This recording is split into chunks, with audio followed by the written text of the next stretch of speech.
Assalamualaikum warahmatullahi wabarakatuh, sahabatku semuanya. Ada surat dari Pengurus Besar Nahdlatul Ulama nomor 4368 garing PB titik 23 garing A titik 11 titik 08 titik 07 garing 99 garing 08 garing 225 Jakarta 2 Rabiul Awal 1447 Hijriah 25 Agustus 2025. Lampiran 2 perihal penghentian penangguhan pelaksanaan AKN Nahdlatul Ulama NU dan nota kesepahaman PBNU dengan CSCV. Yang terhormat Saudara Kiai Haji Yahya Khalil Stakuf, Ketua Umum Pengurus Besar Nahdlatul Ulama. Bismillahirrahmanirrahim. Teriring doa serta salam, semoga Allah Subhanahu wa Ta'ala senantiasa memberikan bimbingan dan pertolongan kepada kita. Amin ya Rabbal Alamin. Mencermati dinamika yang berkembang seputar pelaksanaan Akademi Kepemimpinan Nasional AKN NU sejak 21 Juni 2025. Dengan ini kami sampaikan beberapa catatan evaluasi sebagai berikut. Pertama, 1. Bahwa sampai dengan saat ini yang terhormat Ketua Umum Pengurus Besar Nahdlatul Ulama belum pernah menindaklanjuti dengan pembahasan secara serius dan mendalam bersama dengan tim koordinasi dan supervisi Pengurus Besar Syuriah mengenai tindak lanjut Surat Pengurus Besar Nahdlatul Ulama, Surat Besar Syuriah nomor 3980 garing PB titik 02 garing A titik 1.01.07 garing 99 garing 06 garing 2025 tanggal 13 Zulhijjah 1446 Hijriah atau 9 Juni 2025 perihal tindak lanjut hasil rapat harian Syuriah, khususnya tindak lanjut butir 3 yang berisi beberapa pertimbangan terkait agenda AKN NU. 2. Bahwa dalam pelaksanaan AKN NU selama 2 bulan terakhir ditemukan banyak pelanggaran terhadap ketentuan peraturan perkumpulan Nahdlatul Ulama nomor 2 tahun 2025 tentang sistem kaderisasi. 3. Bahwa kehadiran Dr. Pater Berkowis yang terindikasi kuat sebagai pendukung aksi genosida di jalur Gaza Palestina sebagai narasumber AKN NU telah menimbulkan persoalan serius yang sangat merugikan nama baik Jam'iyah Nahdlatul Ulama di tengah-tengah masyarakat. Ya, kita tahu bahwa sempat datang banyak protes dari masyarakat ketika ada salah satu aktivis pro Zionis Israel yang menjadi salah satu narasumber di agenda AKN NU ini ya. 4. Bahwa setelah menyimak pembahasan dampak negatif kehadiran Dr. Pater Berkowis dalam orasi ilmiah di Pascasarjana Universitas Indonesia yang berlangsung di dalam grup WhatsApp Pengurus Besar Harian Syuriah dan Tanfidiyah, kami menerima beberapa saran dan usulan agar pelaksanaan AKN NU dihentikan atau ditangguhkan hingga ada evaluasi secara menyeluruh.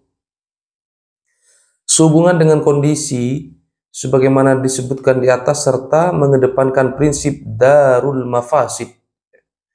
Dengan ini kami minta agar pelaksanaan AKN Nahdlatul Ulama dihentikan atau ditangguhkan sampai dengan adanya evaluasi secara menyeluruh yang melibatkan tim koordinasi dan supervisi Pengurus Besar Syuriah. Sebagaimana keputusan rapat harian Syuriah dan Tanfidiyah tanggal 21 Agustus 2025. Selain itu kami juga minta agar nota kesepahaman antar Pengurus Besar Nahdlatul Ulama dengan CSCV terkait AKN NU ditangguhkan sampai dengan adanya arahan lebih lanjut. Demikian surat ini kami sampaikan untuk ditindaklanjuti menjadi pedoman. Wallahul muwaffiq ila aqwamit thoriq. Wassalamualaikum warahmatullahi wabarakatuh. Ditandatangani Kiai Haji Miftahul Ahyar Rais Syam Pengurus Besar Nahdlatul Ulama. Mudah-mudahan kiai kita, guru kita, Kiai Haji Miftahul Ahyar Rais Syam PBNU senantiasa diberikan kesehatan oleh Allah Subhanahu wa taala. Oke sahabatku, surat ini dikeluarkan oleh Syuriah PBNU dan ditandatangani langsung oleh Isam, ditujukan langsung kepada Ketua Umum PBNU Kiai Yahya Khalil Saquf. Ya.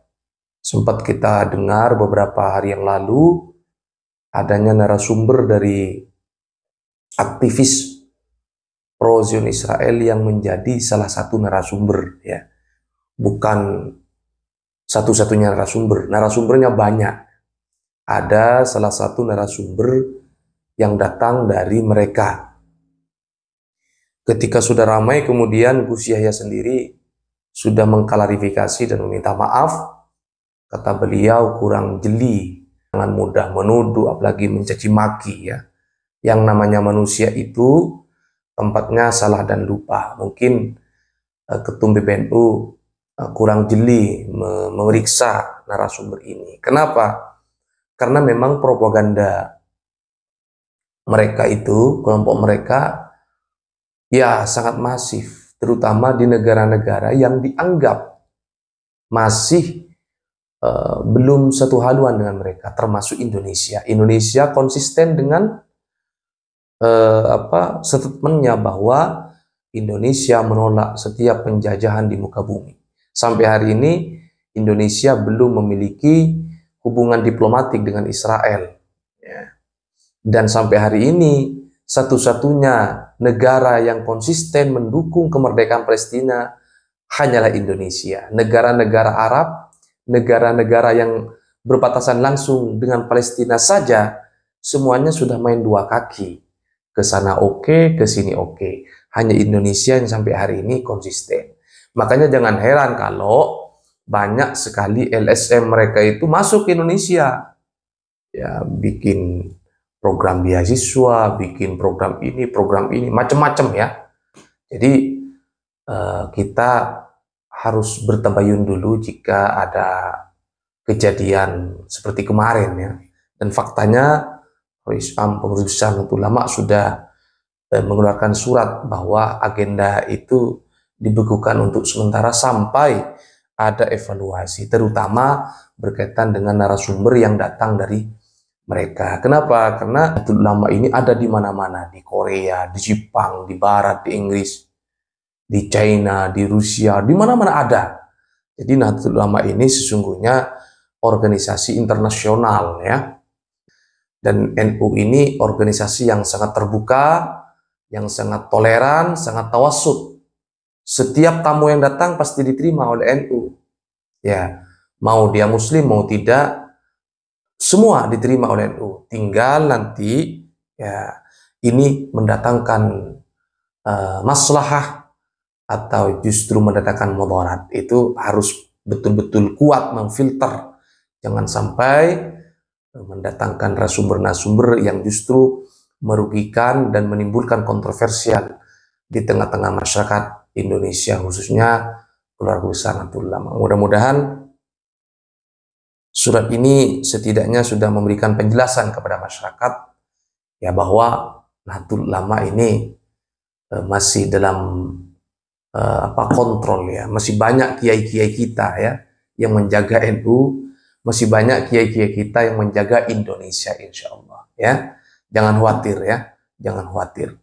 Walaupun situasi kebatinan masyarakat Indonesia hari ini sedang teruji, ya, adanya demonstrasi, adanya tuntutan-tuntutan rakyat buat para pejabat dan lain-lain. Tapi kita harus terus optimis, ya, bahwa pada saatnya nanti Indonesia akan menjadi baldatun thayyibatun wa rabbun ghafur, dan kita harus banyak bersyukur, sahabat, ya. Kalau kita melihatnya ke atas terus, gak ada puasnya. Ya. Kita lihat New Zealand misalnya, kita lihat Swiss, ya. Kita lihat negara-negara yang bebas koruptor, ya gak ada syukurnya kita. Kita lihat betapa banyak negara-negara lain yang kolab, negara-negara lain yang miskin, yang cari makan aja susah, apalagi cari kerjaan, cari makan aja susah. Ya. Tapi kita bersyukur sebagai anak bangsa, sebagai orang Indonesia masih diberikan kesehatan, untuk makan sehari-hari masih ada ya. Ya walaupun ya, di sana sini kemiskinan terus bertambah misalnya, kita carikan solusi bersama-sama. Jangan mudah diadu domba ya, apalagi kayak kemarin ya, aspirasinya bagus. Mahasiswa, kelompok buruh, ojol bagus aspirasinya. Menuntut keadilan, kesetaraan, kesejahteraan bagus. Tapi kemudian ditunggangi oleh sekelompok orang yang melakukan kerusakan-kerusakan. Yang kerusakan itu justru merugikan kita semua. Kalau gedung DPR-nya dibakar, halte busway-nya dibakar, nanti kan rakyat juga yang membangun.